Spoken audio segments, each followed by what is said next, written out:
వీళ్ళు కూడా రియలైజ్ అవ్వాలి బయట ఎంతమందికి ఆఫర్స్ రావట్లేదు, నాకు వచ్చిన దాన్ని ఎట్లా యూజ్ చేసుకోవాలి అన్నది.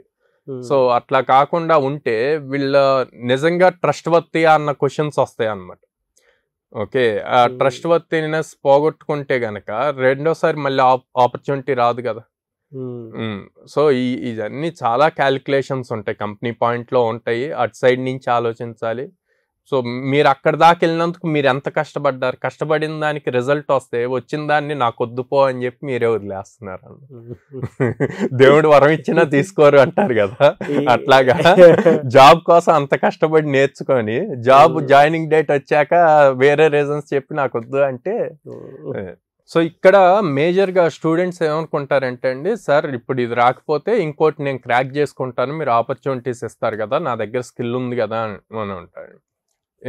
నేనైతే దీన్ని కాన్ఫిడెన్స్ అన్నాను, ఓవర్ కాన్ఫిడెన్స్ అంటాను. ఎందుకు, అంతమంది స్టూడెంట్స్ ఉన్నారు, అన్ని ఆపర్చునిటీస్ ఉన్నాయి, వాళ్ళకి రాకుండా నీకు వచ్చిన దాన్ని కాదు అని చెప్పి నువ్వు మళ్ళీ ఇంకోటి నేను చూసుకుంటాను అంటున్నావు.